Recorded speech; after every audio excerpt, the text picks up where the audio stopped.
Were you the first one to say, I want week Yes. so and so? And Yes. it was week two, Week right? 2, the Transfiguration. Right. And why were you drawn to that? I think because, oh, I'm already going to get emotional. Um,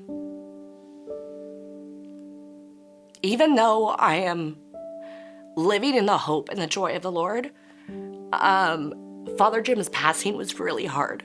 It still is hard. But there was a moment there where I just wanted to go back to the old me. And I just wanted to isolate. And I felt like it was just really dark. Christmas didn't feel the same. And I had really good spiritual direction. And she was like, you have to go through the grief. You can't try to block it up.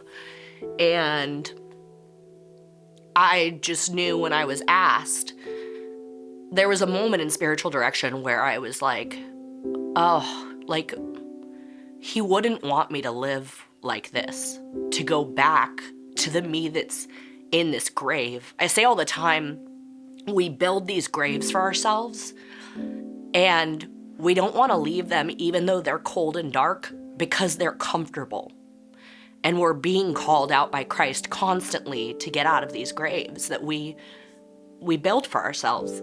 And Father Jim would not have wanted me to go back into the grave, you know? And so, and the Transfiguration really reminds me of that.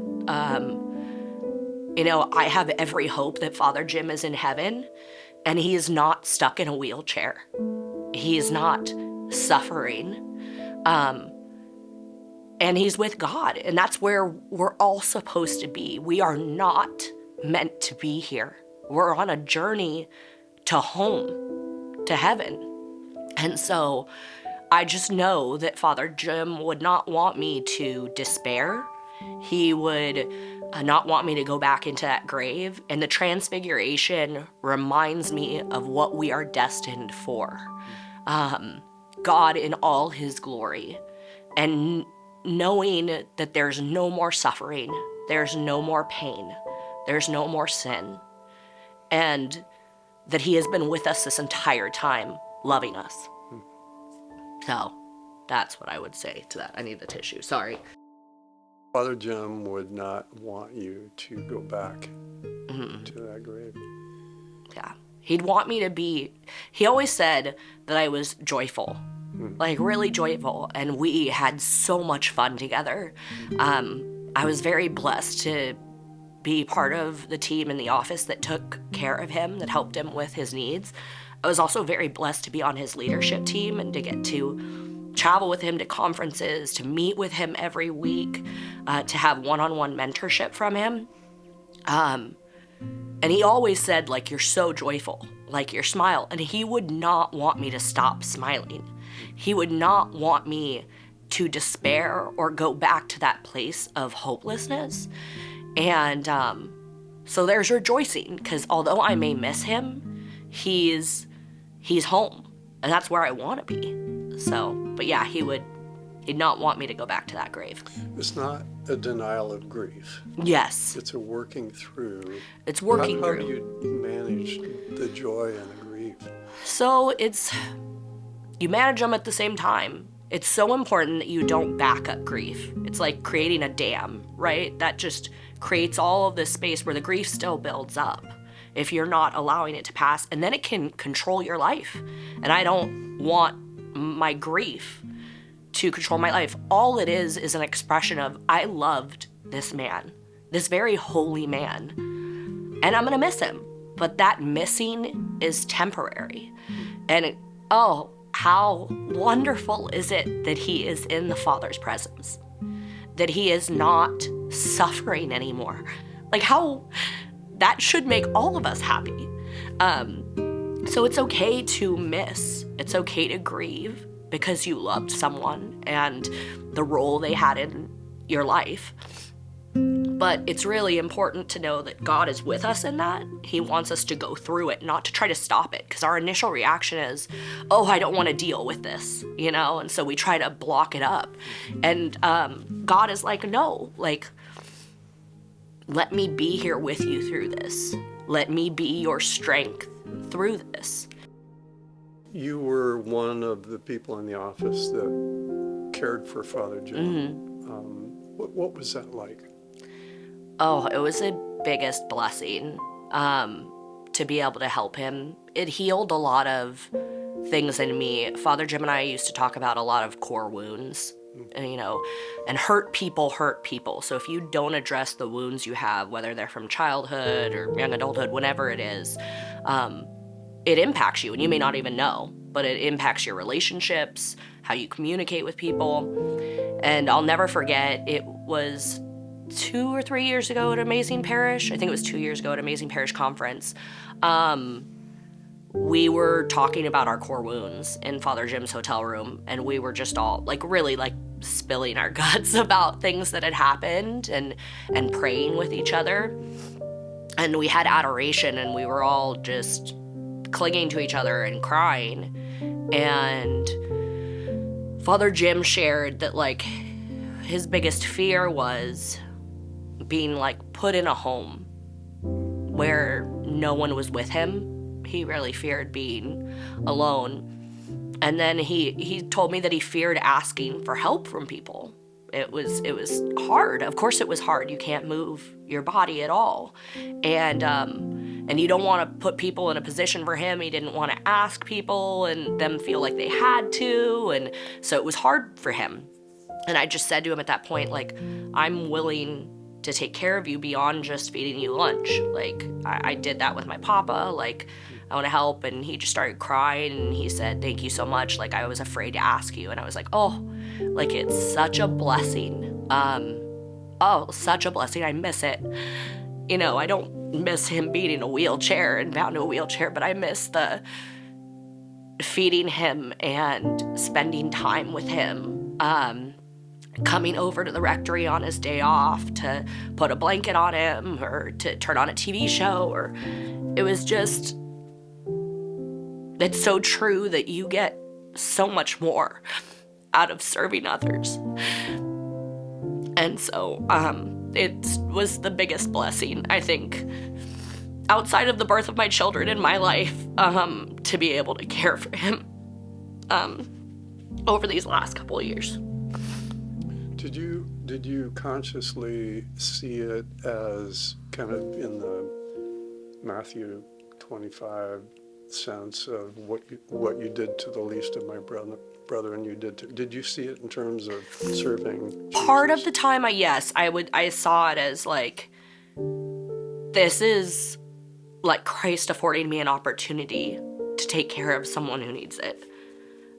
But I also saw it as just this is my brother in Christ, whom I deeply care for. And what an honor to be one of the few people that get to care for him in this way. But it was a blessing for me to get to care for him. And it made me think about my boys a lot. I'll never forget the first time he came up to me and he was like, can you help me zip my jacket? And he said, do it just like your boys, And he used to say that all the time. He'd be like, and then we'd have nicknames for things because my kids called Cheetos Dodos. So if I was feeding him Cheetos, he'd be like, can I have another Dodo? But it reminded me more, I would say, of the Blessed Mother and her taking care of Christ, and how she cares for all of us as her children, that even, when she was holding him, there's that great artwork, I can't remember the name now. Pietà. Yeah, Pietà, of her holding his body. Mm-hmm. And I just, it's that service and that love, and I've made me think of my boys constantly when I was taking care of him, but it was such an honor. Yeah. That was another ramble. I do apologize. Sorry, Michaela. You're a good rambler. I am a good rambler. My husband would agree with you. No, I don't mean, I meant with the emphasis on good. Thank you. You're sweet. How are you different? We've talked about this a little bit already, but how are you different? What will you take with you and continue with you the rest of your life? Just loving people where they're at. He loved everyone where they were at. He didn't judge. He just wanted to help you become better. And I think it's so easy in this world to judge others for thinking differently than us, for acting differently than us. And humans are so tribal that we then break into these camps and we make the other less human. We take away their dignity because they don't think and act like we do. And that was never Father Jim. And so I just want to love people where they're at. Moving forward, I want to live like he did, loving people in whatever circumstance they're in and whatever suffering they are in. I just want to be there for them and love them through it. That doesn't mean not calling people to be better and to do better. He did that with me all the time. He'd call me out and be like, you could have done this, or you should do this. But it means being with them, authentically journeying with them, not because it checks a box, but because becoming like Christ, which we are called to do, means loving people authentically. So if he had to call you out, how did that go? How did he approach that? Well, he would call me into his office, and he'd be like, sit down, and then I knew it was serious, so he told me to sit down.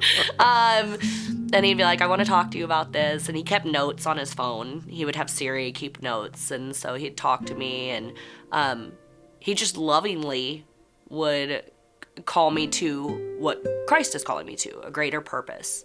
If I had a bad interaction with someone, or even in times where I wasn't holding other people accountable, maybe I was too lenient, right? He just lovingly told me, like, this is how you should have handled this, or this is how we need to handle this. And so he was never angry with me. It was just, he wanted to mentor me, and he wanted to help me become the best version of myself that I could. And so. Did you feel hurt or embarrassed, or No. How did you? I mean, I felt- how did he make you feel? Yeah. Father Jim made me feel like if he had to call me out on something, he would be firm, but I never felt hurt. I always left the room feeling heard. He would listen to me. I just felt that he cared for me and he wanted the best. And not just the best for me, but the best for this parish, right? That was what he was being called to. Each of us individually making up this better parish that is evangelizing and calling more disciples home. So I always felt heard. I never left hurt. I might have left a little embarrassed, I will say. Like, sometimes I'll be like, oh no, I'm in trouble. But he didn't hold on to things, you know? Like, he would tell me, you know, what he needed to tell me, and we would move on. So, yeah. He was just calling me to be better and to do better. Yeah. Father Jim was fearless. Fearless. There was nothing, much like for Sadi, there was no mountain too high. There was no idea that was too crazy. He's an inventor, so I always used to joke, like, do not put this man in front of a whiteboard because he's going to come up with so many ideas, which then we are going to have to carry out. But he just, like, the sky was the limit, you know, and he just, if you could dream it and you were willing to put in the work, we could do it. For God's glory and for the good of his people. So he was fearless. Things, even his ALS, it didn't scare him. You know, he used to say, I'm just uncomfortable. You know, I can't imagine. For me, it would be so much more than just uncomfortable, right. You know? So he was fearless about everything. He didn't even look at it as suffering. You know, he was just like, okay, this is my journey. This is the friend I get to walk alongside until the end. And he watched friends pass within a year, the same disease. He felt blessed through all of it. That's why he said, I am blessed. He was blessed that it didn't take him in the first year or even the first 5. Yeah. So he didn't look at it as suffering at all, just an inconvenience, which I feel like I would be more than inconvenienced by that. But, yeah, Father Jim was joyful. Joyful, joyful, joyful. Not only was he fearless, but he lived with a smile on his face, seeing the best in the world and the best in people. To me, he just really radiated the joy of Christ. He was joyful. How about if we change the tense? Father Jim is.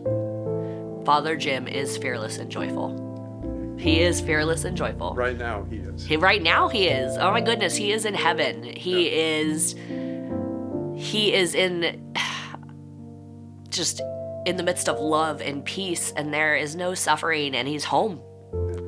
And now he gets to serve God, like even more than he did here. And he served God with his whole life. But he gets to serve him in a new and beautiful way.